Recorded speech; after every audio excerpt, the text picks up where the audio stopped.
오늘 여러분과 더불어서 우리의 미래를 생각하자라는 주제를 가지고 우리 각자가 앞으로 당할 미래에 대한 것을 생각해보는 그러한 시간을 가져보도록 하겠습니다.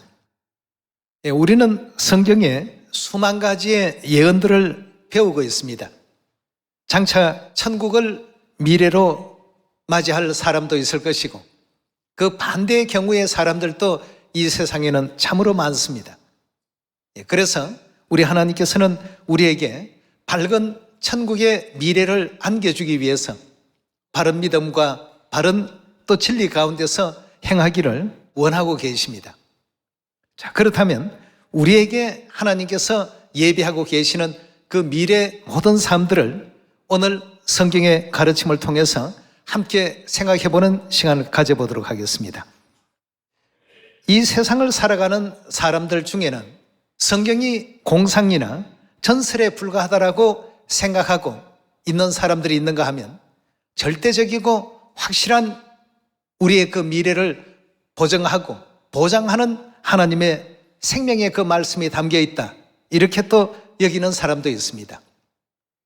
그러니 이 두 사람 걸어가는 그 길을 바라보면 미래가 확실히 다른 길을 걷고 있습니다. 한 사람의 그 경우는 천국을 만날 수 있는 길로 가고 있고 또 다른 사람의 경우는 천국이 아닌 다른 길로 지금 가고 있다는 사실을 확인할 수 있겠죠. 66권 성경의 모든 말씀은 반드시 될 일을 하나님께서 기록하셨다고 요한계시록에 가르침을 주고 있습니다. 하나라도 허구나 또 허상이나 이루어지지 아니할 그러한 미래의 것을 성경에 담지 않았다는 증거입니다. 우리가 성경은 사실이다라는 과학적인 부분들을 성경에서 많이 배우고 알고 있습니다. 그러함에도 불구하고 성경 속에 기록된 모든 말씀들은 과연 진실되게 그대로 이루어질까? 여러분, 이루어집니다. 모든 것이 다 분명하고 확실하기 때문에 우리가 또 이 길을 걷고 있는 것 아니겠습니까? 그러나 대다수의 사람들은 이 길에 대한 믿음이 없습니다. 확신이 없습니다. 그래서 하나님의 뜻을 알지 못하는 사람들에게 하나님의 모든 가르침은 반드시 그렇게 진행될 것이라는 사실을 우리 시온의 모든 자녀들은 알려줘야 되겠습니다. 그런 내용을 우리 하나님께서 알려주신 성경은 사실이다는 가르침 속에서 답을 한번 찾아보도록 하겠습니다. 욥기서 36장 열어봅시다.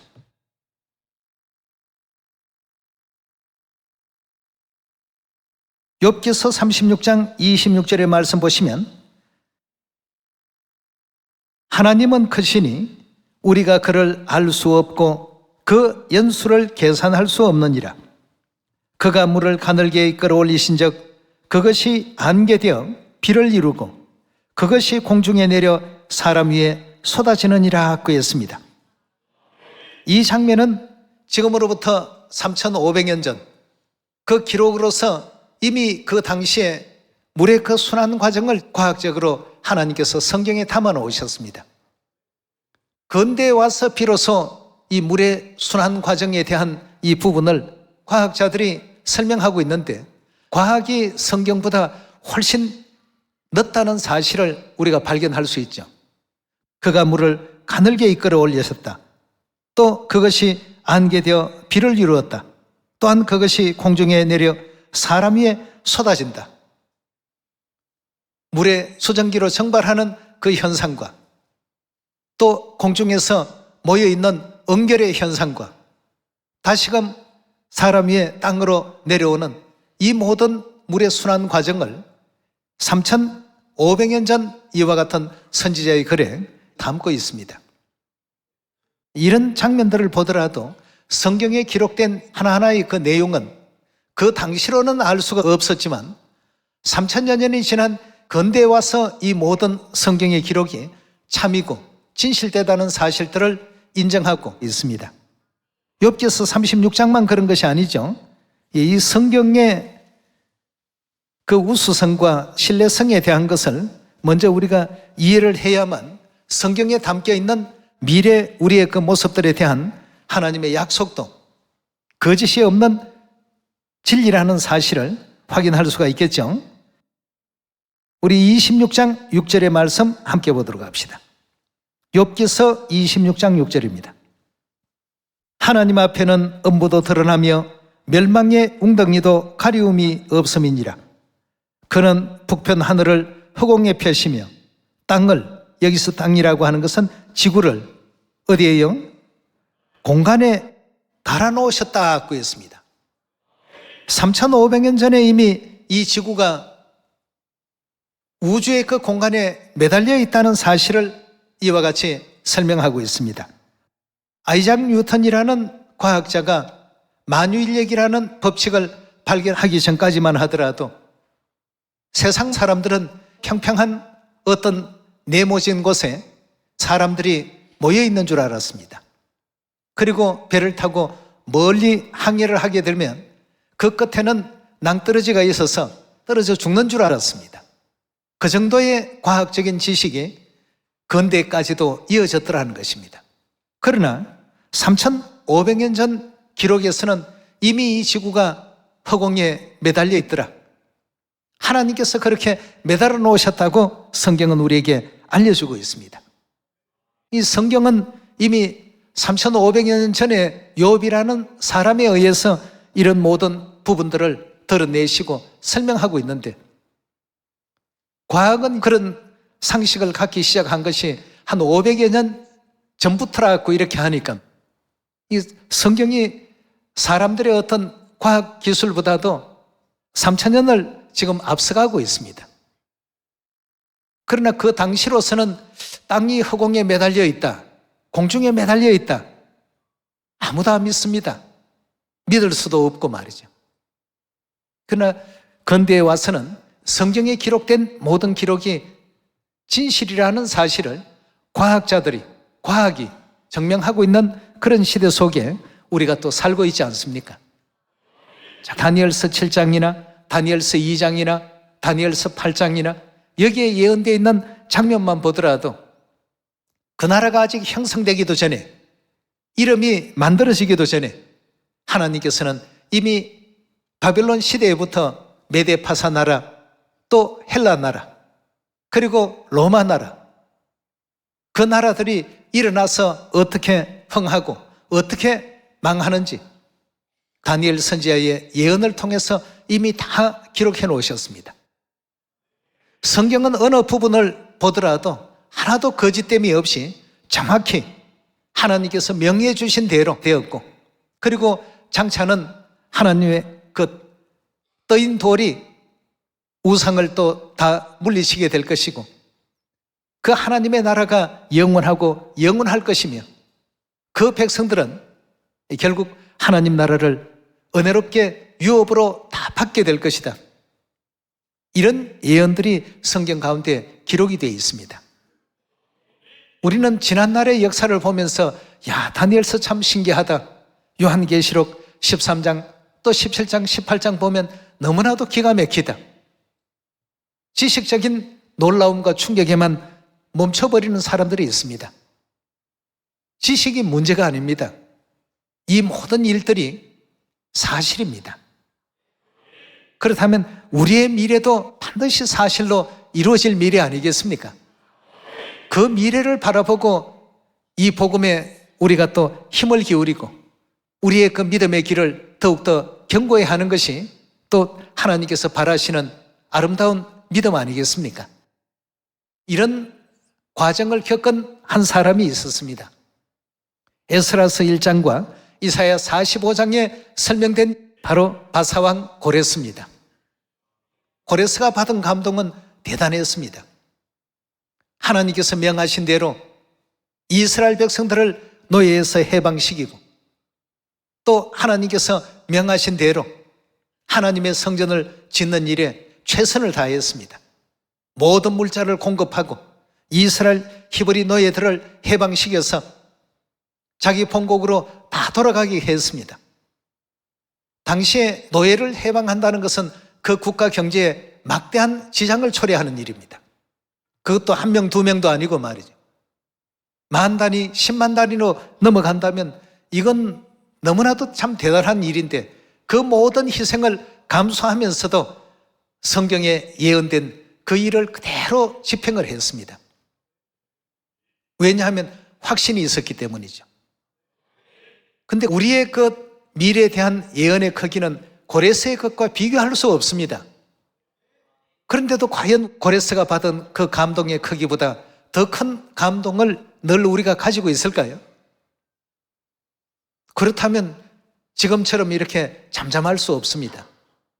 지금처럼 우리가 멈춰 있을 수 없습니다.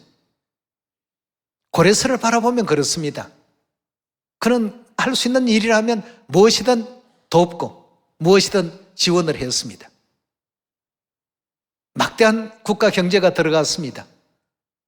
막대한 사람들의 그 노동력이 투입이 되었습니다. 이런 어떤 일들을 감내할 수 있었던 것은 고레스가 그만큼 그 예언에 대한 확신과 예언에 대한 믿음이 있었기 때문입니다. 오늘날 고레스에 받은 그 감동의 크기보다 우리 감동의 크기가 적다라고 한다면 날마다 자신을 한번 성찰할 수 있는 이런 시간을 가져야 마땅합니다. 그 장면을 에스라 1장을 통해서 한번 바라보도록 합시다.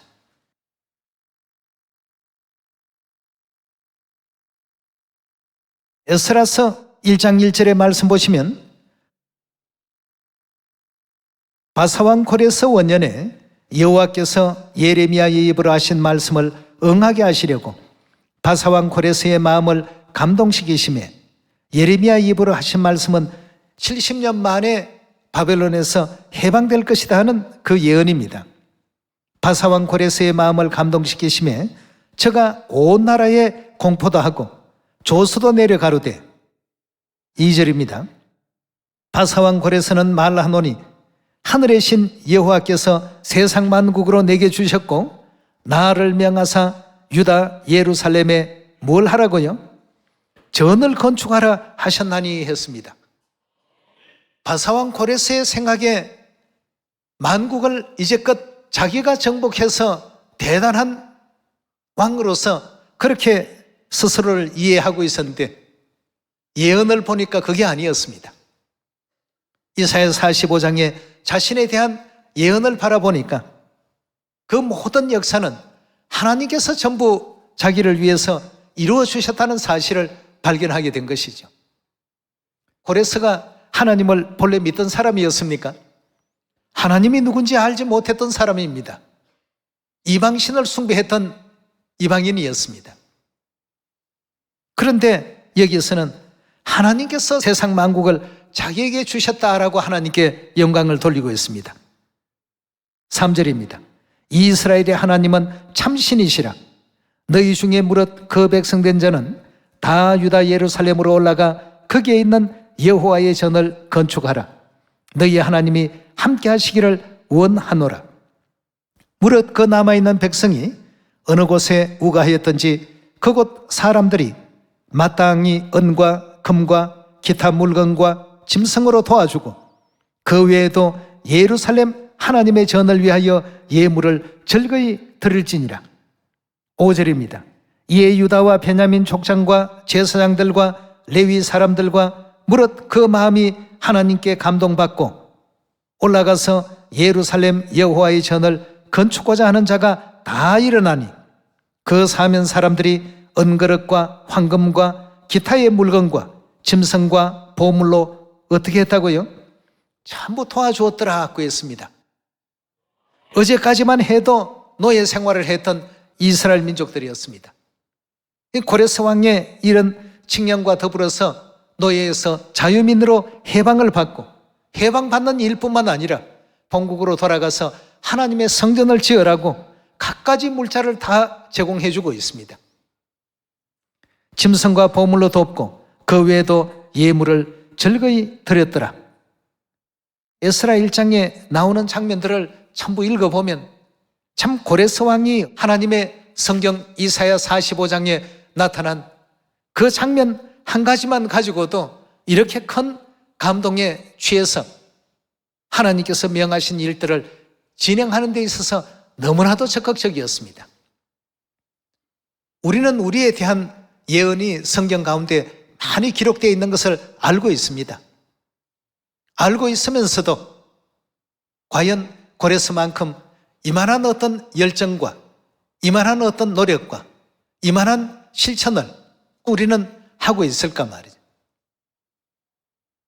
영광은 고레스가 받는 영광보다 수천만 갑절 더 큰 것을 하나님께로부터 약속되어 있고 예언되어 있는데 말이에요. 고레스가 이렇게 큰 감동을 입게 된 이유에 대해서 이사야 45장 열어보도록 합시다.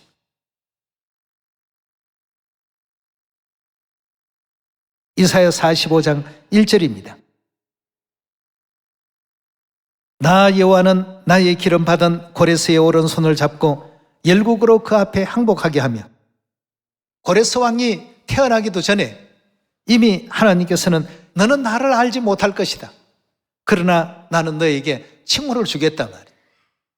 고레스는 자기 부모가 자기에게 고레스라는 이름을 준 줄로 생각하겠지만 하나님께서는 이미 고레스의 이름까지 다 명시해 놓으셨습니다. 놀라운 일 아닙니까? 이사야 45장 계속해서 한번 살펴봅시다.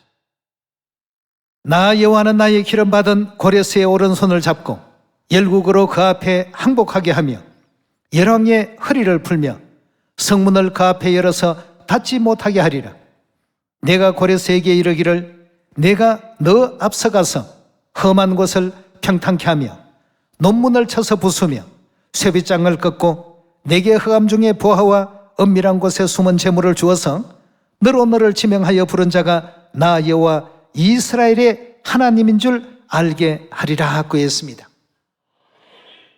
선지자의 기록에 이미 자기 이름이 다 기록되어 있고 열왕의 허리를 풀어버리고 항복하게 할 것이고 성문을 그 앞에 열어서 닫지 못하게 할 것이고 내가 너 앞서가서 험한 곳을 평탄케 만들고 논문을 쳐서 부서뜨려 놓을 것이고 쇠빗장을 꺾어 놓을 것이고 흑암 중에 보화와 은밀한 중에 숨은 재물을 전부 너게 줄 것이다.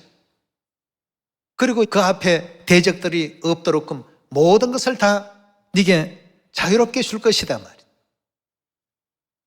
자, 이런 자기에 대한 예언이 150년 전 존재했던 이사야 선지자의 기록을 통해서 발견하게 되니까 참 놀랍지 않을 수 없습니다. 하나님을 믿지도 아니했고 하나님의 이름조차도 몰랐던 고레스였지만 이 상황에서 하나님을 결단코 부인할 수 없었습니다. 자기의 모든 걸어왔던 생애와 전부 일치가 다 되고 있습니다. 계속해서 4절의 말씀 봅시다.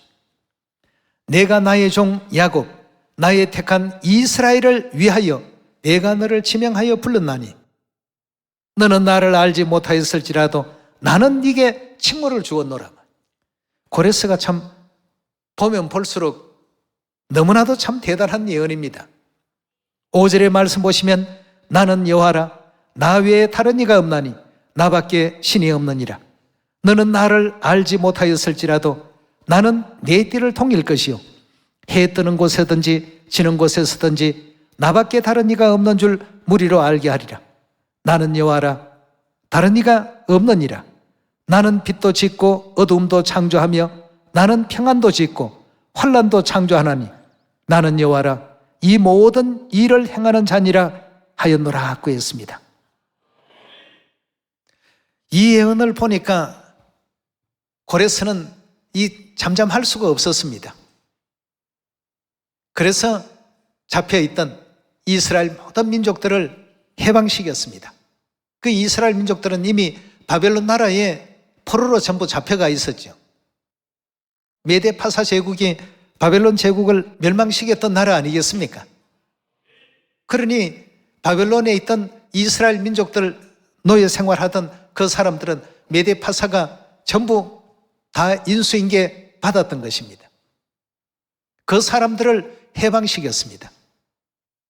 예레미야 선지자의 기록 가운데 이방의 포로가 되어서 얼마를요? 70년 동안 바벨론 왕을 섬기리라 고 했는데 70년 만에 고레스는 성경에 기록된 그 내용 그대로 하나님의 백성들을 해방시켰을 뿐만 아니라 하나님의 성전을 짓도록끔 그렇게 모든 그 사람들에게 명령 내렸던 그 장면을 우리가 에스라 1장에서 확인할 수 있었던 대목입니다. 네. 그럼 고레스 왕의 그 예언의 장면들은 이 땅의 것입니다. 잠깐 있다가 잠깐 누릴 수 있는 천년 만년 가게끔 되어 있는 예언은 아니지 않습니까? 그러나 우리의 예언은 어떻습니까? 고레스는 아무리 길어도 100년을 넘기지 못했을 것입니다. 근데 우리는 헤아릴 수 없는 영원하고 또 영원하리라 하신 이런 엄청난 영광을 우리에게 주셨는데 고레스는 그 작은 영광만 봐도 적극적인 행동에 들어갔습니다. 자기에 대한 예언을 보고만. 여러분들 이름도 생명책에 다 기록되어 있지 않습니까? 여러분들이 침례받았다는 그 자체는 이미 어린 양의 생명책 속에 2000년 전 누가 봤습니까? 사도 요한을 통해서 하나님께서 보게 하셨고 확인시켜 주셨습니다. 생명책을 깊이 있게 볼 줄 아는 안목을 조금만 가지시면 고레스보다 더 빛나는 이름이 그 속에 담겨 있다는 걸 발견하게 될 것입니다. 우리는 잠잠할 수 없습니다. 가만히 있어서도 안 됩니다. 이제는 분연히 일어나서 예언의 소리에 발맞출 수 있는 우리 모두가 꼭 되셔야 되겠습니다. 우리 요한계시록 22장 살펴보도록 합시다.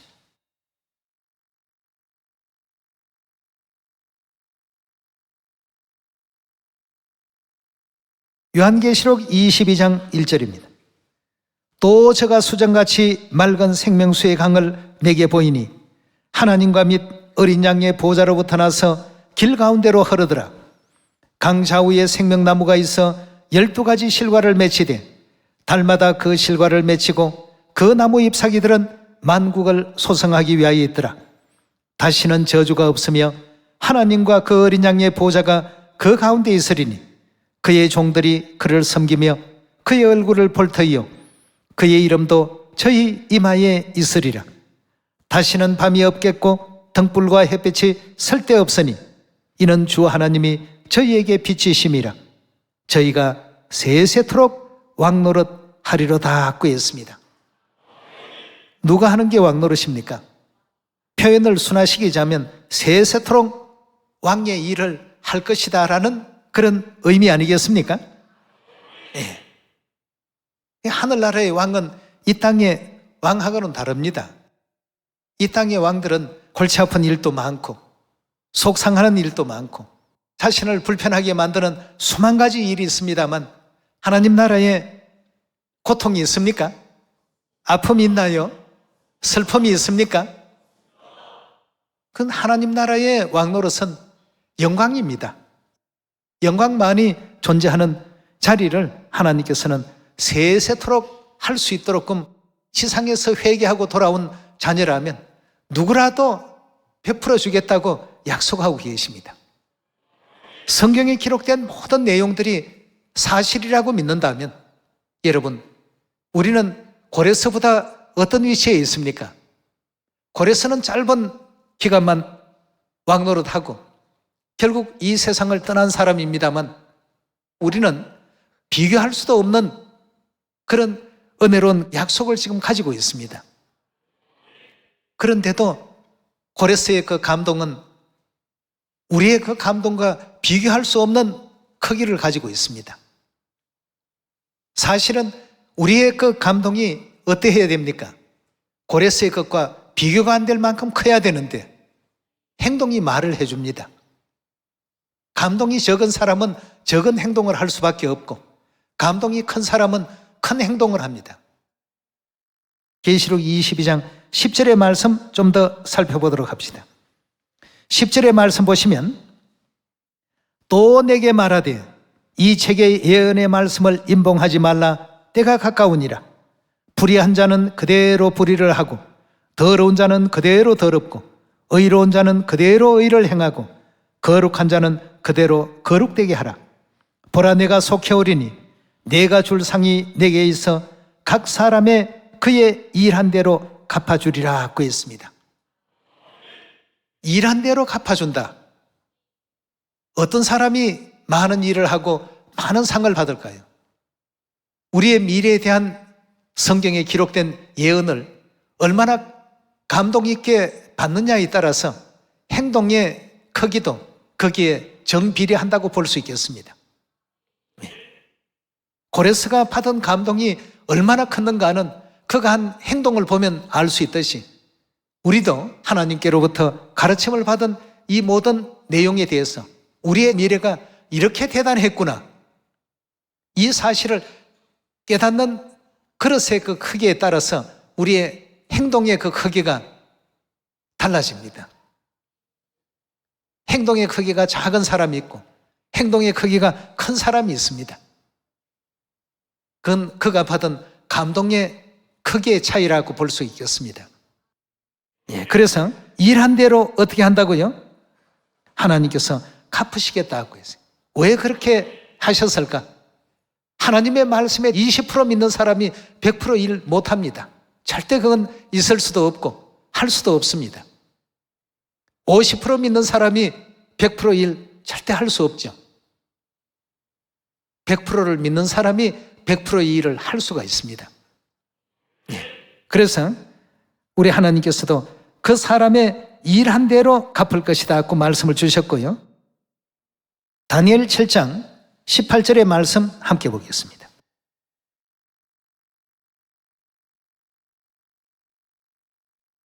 다니엘 7장 18절의 말씀 보시면 지극히 높으신 자의 성도들이 나라를 얻으리니, 자, 우리가 장차 어떻게 된다고요? 하나님의 그 나라를 얻게 되고 그 누림이 언제까지요? 영원하고 그 다음요 또 영원하고 그 다음요 영원하리라. 이 땅에서 잠시 잠깐의 그 수고가 이런 엄청난 큰 결과를 맞이한다는 것을, 여기에 대한 믿음을 갖지 못하게 되면 결국 믿음의 감동이 오지 않고 감동의 크기가 적은 사람은 작은 행동밖에 할 수가 없습니다. 이건 뭐 믿음의 시간이 100년이 됐든 10년이 됐든 거기에 차이가 있는 것이 아닙니다. 짧더라도 하나님의 이 모든 가르침의 말씀은 절대적이다 확신하는 이와 같은 믿음이 있는 사람이라면 영원하고 영원하고 영원하리라고 약속하신 일에 충분히 투자해 볼 수 있는 가치가 있지 않습니까? 그 다음 23절의 말씀 봅시다. 23절. 모신자가 이처럼 이르되 넷째 짐승은 땅의 넷째 나라인데 이는 모든 나라보다 달라 천하를 삼키고 밟아 부서뜨릴 것이며 그 열불은 이 나라에서 일어날 열왕이요 그 후에 또 하나가 일어나리니 그는 먼저 있던 자들과 다르고 새 왕을 복종시킬 것이며 한 제국에서 10개의 나라, 로마에서 발생된 역사지요. 25절입니다. 그가 장차 말로 지극히 높으신 자를 대적하고 지극히 높으신 자의 성도를 괴롭힐 것이고 그가 또 때와 법을 변개코자 할 것이고 성도는 그의 손에 붙임받아 한때 두때 반때를 지낼 것이다. 이 모든 일들이 아직도 이루어지지 않는 미지의 그 내용입니까? 하나도 말씀대로 안 된 일이 있었습니까? 전부가 말씀대로 다 이루어졌습니다. 그렇다면 66권 성경 다 그대로 이루어질 내용들입니다. 우리 25절에 다시 한번 보겠습니다. 그가 장차 말로 지극히 높으신 자를 대적하며 지극히 높으신 자의 성도를 괴롭게 할 것이며 그가 또 때와 법을 변개코자 할 것이고 성도는 그의 손에 붙임받아 한 때와 두 때와 반 때를 지내리라. 그러나 심판이 시작된 즉 그는 권세를 빼앗기고 끝까지 멸망할 것이요 나라와 권세와 온 천하 열국의 위세가 지극히 높으신 자의 성민에게 붙임받으리니 그의 나라는 어떠하다고요? 영원한 나라이라. 모든 권세 있는 자가 그를 섬겨 복종하리라 하여 그 말이 이에 그친지라고 했습니다. 여러분, 이게 전부 누구에 대한 예언입니까? 우리의 미래입니다. 우리에 대한 약속입니다. 하나님께서 고레스에 대한 예언을 이사야서에 기록해서 그가 감동을 받고 그 일을 결행할 수 있도록 너는 나를 모를 것이다. 그러나 나는 너를 알고 너에게 칭호를 주었다. 하나님께서 150년 전에 자기 이름을 턱하니 이미 지어 놓으셨어요. 모든 것이 그냥 신기하고 놀랍습니다. 그걸 알고 나니까 고레스는 그 마음에 굉장히 참 큰 감동이 일어났습니다. 그래서 받은 바 그 감동의 크기만큼 성경에 자신에 대해서 기록된 예언에 그대로 실행했습니다. 여러분, 이 복음이 어디까지 간다고 하나님께서 예언하고 있습니까? 사마리아 땅끝까지 전파된다 했습니까? 중간에 끝난다고 했습니까? 반드시 이건 전파된다고 했습니다. 다시 말해서 성공할 일이라는 얘기입니다. 성공할 일에 우리가 시간과 마음과 뜻을 투자한다는 것 나쁜 일일까요? 근데 우리는 우리 이름이 하늘 생명책에 농명되어 있다 하면 돼 있나 보다. 영원하고 영원한 미래가 보장되어 있다 하면 보장되어 있나 보다. 그랬나 보다. 저랬나 보다. 이런 어떤 그 상황 속에 우리가 빠져 있으면 안 되겠습니다. 고레스와 같은 예언에 대한 그 확신을 가슴 속으로 다 끌어모아야 되겠습니다. 믿고 또 거기에 다른 어떤 큰 행동을 할 수 있는 우리가 되어야 됩니다.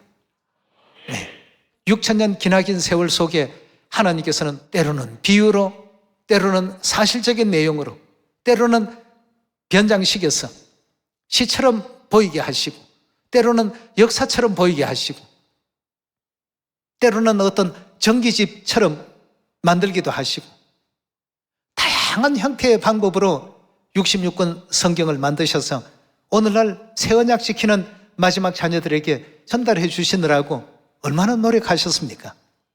그런데 우리는 보면서 그런 것이 있었나 보다. 천국이라는 것이 주어지나 보다. 그러니 마음 가운데 1%의 감동도 발생될 수가 없습니다. 반드시 미래에 우리가 이러한 어떤 그 삶 속에 존재하게 될 것입니다. 그렇다면 오늘 이 순간부터도 저와 여러분들은 고레스와 같이 하나님 복음의 대역사에 최선을 다하는 여러분들이 꼭 되시길 부탁드리면서 말씀 이것으로 마치도록 하겠습니다. 감사합니다.